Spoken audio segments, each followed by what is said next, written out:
Hello there monsters and men, ladies and people, and welcome to Recharging. Standing right here is the Tesla Model 3 long range non-performance, and in this review I want to check out if it is valid that this car is the most sold EV in the world today. But before I'm going to do that, first a big thank you to a colleague of mine that I could actually borrow his car this weekend. So again, thank you very much. Because of him I can give you this review. And with saying that, let's start with the outside. The outside is pretty clean, and as you can see, for a change, it is not an SUV, which is good for efficiency. Well, the Tesla Model 3 is of course designed as an EV, so that means there's no grille in the front, which is great. We don't need that as an EV.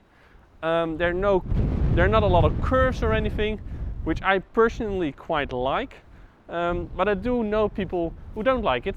Looks are subjective anyway, and because it has these big headlights, people say that it looks a little bit like Donald Duck. I don't agree, but again, looks are subjective. And with saying that, let's have a look at the back.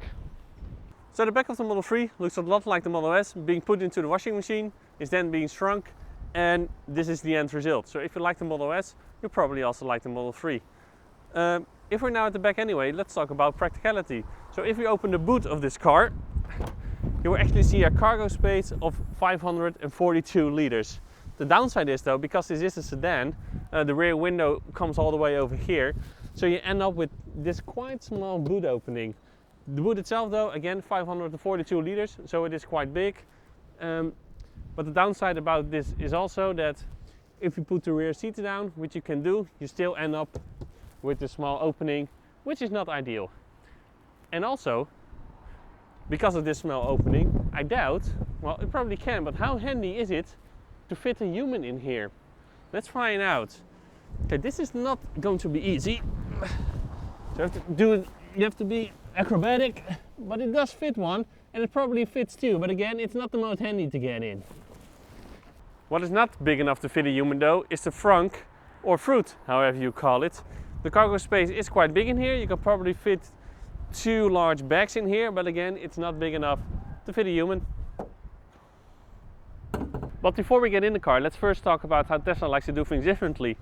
For example, getting into the car. You don't have a regular key anymore. No, what you have is this little card, which says Tesla. It's the same size as your bank card, and what you do with it, you just hold it against here and the car will unlock. You can even use your phone as a key to drive the car. This is not my car, so I didn't have the opportunity to test that, but you can even do that. And then you have these nice door handles, which are in here. They don't pop out, no, you just press this one, the door will open, and you can get in. So having unlocked the car, let's first talk about the most standard thing about the Model 3, and those are the back seats. The seat in front of me is in my typical driving position. I am 1 meter and 85 centimeters, and I have plenty of knee room left. I can even shove my feet more under here. There's still plenty left. There's also plenty of headroom left, and that is because you have this glass roof that extends all the way to the back. Since this car is designed as an EV, there's no hump in the floor here. So that means you can also sit here with 3 persons quite easy. The quality in here though is surprisingly good. Everything here is soft touch materials, and I didn't expect that, to be honest. There's also a cup holder over here, cup holder and armrest, so that is also good. But what is not so good though is that the back seats are quite low in the car and the floor is quite high. So that means your knees are in a little bit of a weird angle, so that can get uncomfortable if you drive longer distances and you sit in the back. There are also 2 USB ports right over here for your phone or whatever you want to charge. So what about the front seats then? Well, before we're going to start this thing in the middle over here, let's first talk about quality. Everything in here that you touch are soft touch materials. Your armrest, your center console, on top of the dash, on top of the door, even here at the cup holders. And yeah, well, even in more expensive cars, this down here can be a little bit scratchy materials. Of course, I've seen the complaints on the internet about the panel gaps, about some interior panels not aligning quite well. And yes, I've also seen them here. For example, this speaker and that speaker, those are a little bit different aligned. Some door rubbers that are not fitting correctly. I have seen them. I'm not bothered by it too much, but I can imagine that, well, you pay a lot for this car, that you are bothered by it. And well, Tesla should fix this in the future, and I agree with that completely. How's the quality in the long run then, according to those issues? I don't know. Nobody knows yet. Only time will tell if it holds up. So what about storage space in the car? Well, there's quite a lot of storage space in this car. I mean, you have these huge door pockets, which fits a large bottle and even more. You have storage space under the armrest. You have a little cubby over here and in here. And there's also additional space under here, where, as you can see, my arm fits quite in, so it's quite a lot of space. What about the dashboard then? Well, that one is not so big, so you cannot fit a lot of stuff in there. And with that, we come to the center screen here in the middle. I've came across two persons. Or they love it, or they hate it. There's no in between. And I'm in camp, I love it. And why is that? Well, that is because it's done well. I'm a tech guy, so I love these kind of things. And again, it is done well. It is fast, it is responsive, it is intuitive. It is everything that you expect from a smartphone, but put here in the center screen in the middle of your car. So again, all the features, everything that you do with the car is done through this screen. Why do I, for example, don't need physical buttons then? Well, in my car, my Hyundai Kona Electric, everything is done automatic. The same in this car. So you have your lighting, you have your wipers, you have your air conditioning. I've all set it on auto, and I never touch it. And the same while driving this car. I have all my settings right, my mirrors, my steering wheel, my seat, my air conditioning. I put it on auto, and I never look at it again most of the times. There are rare occasions where I have to do it, but then you just go to the menu that you want, and there you go. You can do everything that you like. Is it annoying then if you drive a lot with multiple persons in your car? Well, not so, because what this car also has, it saves your profile, which I think is brilliant, especially when you are with a family. So it's now on my profile, but for example, I'm another guy who drives this car regularly. I get in, I go to my profile, and for example this one, and your seats, your steering wheel, your mirrors all go to the position that you like, and you're good to go. You're good to go to drive. You don't have to fiddle with anything in this screen. You just go to your profile, you do it, and the car will adjust everything for you. I mean, that's just great. Every car should have that. Yeah, you have memory function for your seats, but this just does everything, and I like it. Even your heated seats and such. So now, okay, I go back now to my own profile. Heated seats go off, the steering goes in my position, the chair goes in my position, the mirrors go in my position. It's great. It's just great. The other thing though is that there are also almost no buttons on the steering wheel, which is also unique. Why is that? Well, there are only two little buttons over here which can rotate up and down, and you can click them to left and right, and you can also press them. Oh, there you see, I triggered something. Oops, I didn't want to do that. It's gone. And these buttons have different functions based on what mode you're in. So are you on autopilot? Then this thing does something else. Then when you want to adjust your mirrors, for example, also again adjusting your mirrors, you go to the menu. Go to the menu real quick. Mirrors, and you use these buttons to adjust your mirrors. I mean, that's amazing, right? And then again, you adjust your mirrors once, you save it in your profile, and it's saved forever, and you don't ever have to touch it again. The same with adjusting your steering wheel. So we go to the steering wheel, and I just have to do this up and down, and there you go. The steering goes up and down. Then you save it in your profile, and it's done.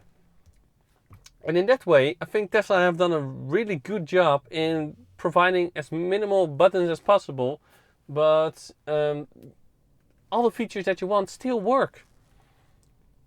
And again, some people love it, some people hate it, and I love it because I think it's done well. So what if you do have to use the screen? How does it work and what features are there? Well, let's do a quick tour about it. So this is your main screen that you have. So you have your navigation on the right, where you can do different kind of views, like the satellite view, your Google Maps view. You can see the live traffic and also where all the chargers are. Of course, the Tesla superchargers are on top, and you can also see the availability over there. And then you have all the other chargers over here. Navigating is as easy as in Google Maps. So you navigate, you press it, you press your destination, and you're good to go. It will even guide you through all the Tesla superchargers if you don't make it in one battery charge that you currently have. On the right here, you have your, it's now in park, but normally here is your speed. You have the car now. Well, the car is in park, so we can open the front, we can open the boot, or we can open the charge port. Over here you have your wiper settings. It's now on auto, but you can also adjust them if you want. Here's your trip meter you can have. There's your trip meter, and here are, I don't know, to be honest, I never used this.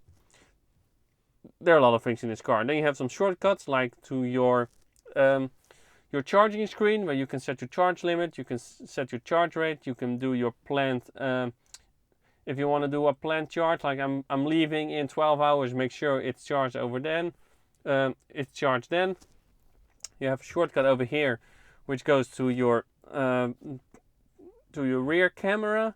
You have your voice control over here. You can also open the charge port up here. So that is all the charging. Then we go to the entertainment button, where you can do all your music. So if you swipe this up, of course you have your radio. You can do it for your phone. You can do karaoke. To be honest, never used it, but it is a Tesla gimmick, of course. You have Spotify. There is Spotify included in this car. It always has internet, so that works. You have your heated seats over here. So heated seats for the driver, heated seats for the passenger, front window, back window, volume control, and then you have your air conditioning temperature over here, and here's your air conditioning menu. So it's turned on now. It's very fancy though, but because you can see how the airflow is going, and if you want to adjust the airflow, you just drag this along and it will actually move to where you drag it. I mean, it's so fancy and it works so smooth, as you can see. It's great. So this is all your climate controls. You have your heated seats again, but you also have heated seats in the back, which you can turn on and off over here.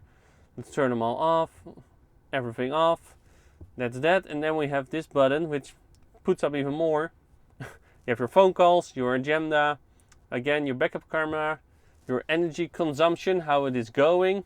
So this is in all time, and this is for your current trip. Go back to this one. You have again your charging. You can browse the internet in this car when it is in park, and this is the most amazing thing, well, ever in a car maybe, is that you have here a little button that says entertainment. And when you are in park, so for example, when you are charging the car, you have to wait 20-30 minutes. You can watch YouTube, you can watch Netflix, you can watch Twitch, you can even play games. This only works when you are in park, but why? Every electric car should have this, man. I mean, on a longer trip, you have to be on the charger for 20-30 minutes. You can watch Netflix. Time goes by like that. It just works so well. It's so well thought out. And then of course, oh crap. And then of course you have here, you have the Tesla toy box, where you have all the Tesla shenanigans. I have not used them, but well, you have probably seen them in different videos. If I, for example, put the car in drive, you can see now here's your kilometers an hour. You can see your drive mode and your speed. So I put it in drive. The car is switching. There is actually a car parked in front of me. It actually sees that already. I don't wear my seatbelt. And this is your driving interface. What is worth mentioning though is that there is an app for this car, the Tesla app. Unfortunately, since this isn't my car, I did not set up the app. But I know for a fact that you can do everything with the app that you want. And that is, for example, preheating the car, set your charge limit, lock or unlock it. It all has that.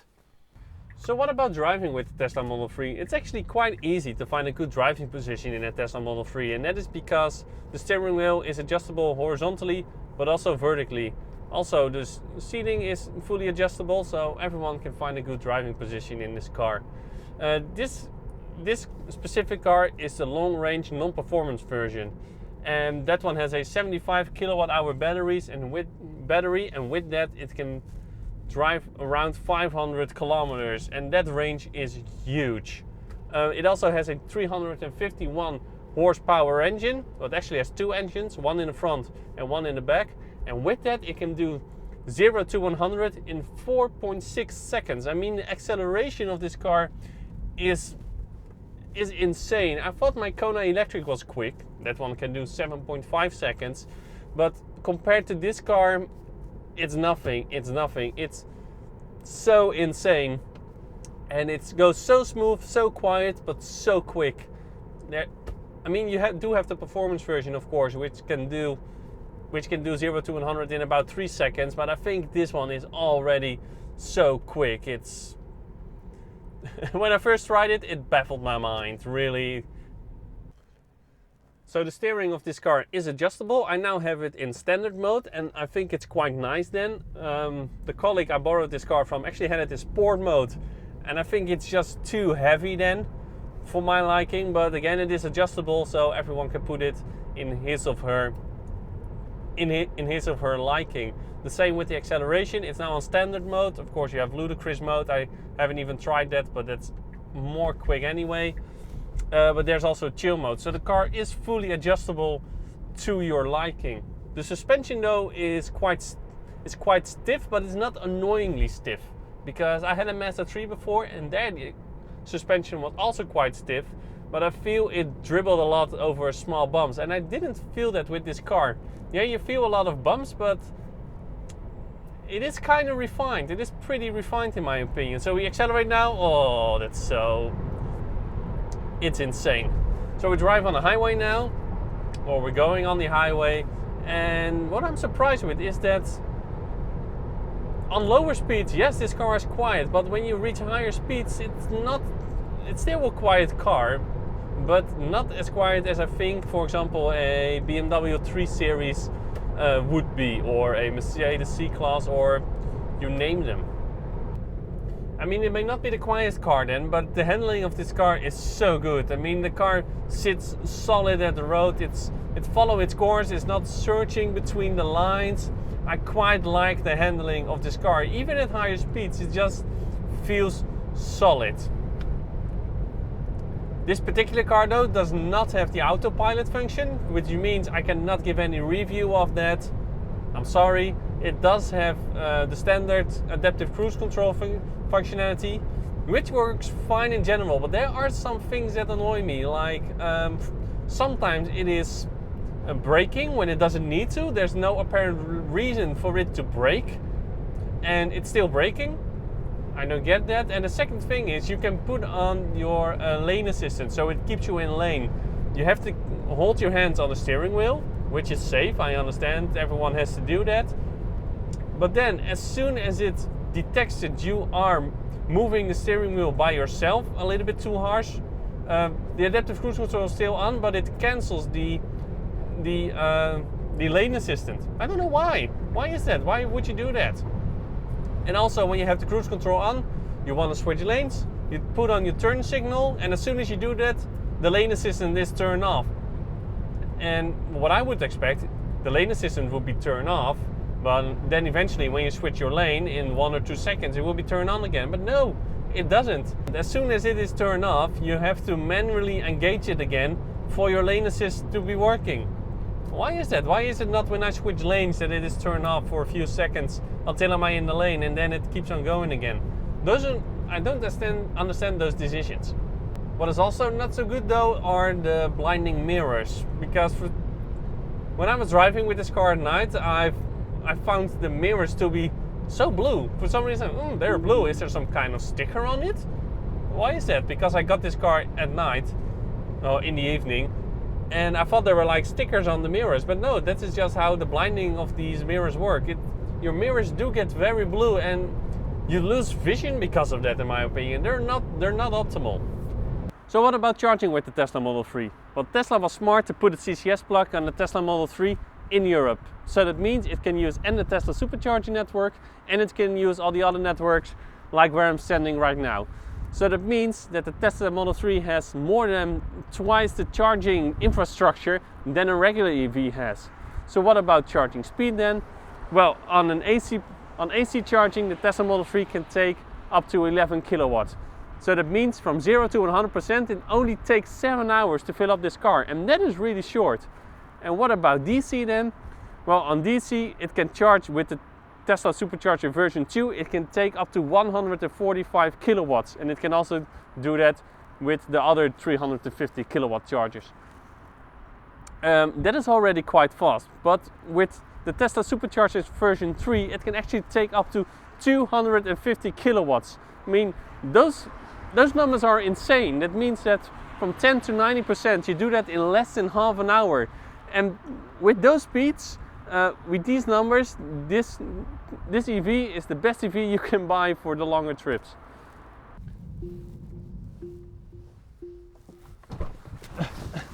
So does this car deserve to be the best selling EV of the world today? Well, of course no car is perfect, and this car has its flaws too. Like, the build quality at some points is not what you expect from the car from this price point. And also, the adaptive cruise control is not great, and it is not the most quiet car in the world. But the fact still remains that this car handles exceptionally well. The range is 500 kilometers real world range, and it can use the Tesla supercharging network and all the other charging networks that are out there. And the combination of that makes it this car is the best EV, and especially the best long-range EV that you can currently buy. So again, a big thank you to my colleague for him letting me use this car. And then I would like to say now, as always, if you like this video, please give a like and subscribe. If you did not, please leave a comment below to see what I can improve. And then I would like to say now, as always, thank you a lot for watching, and to be continued.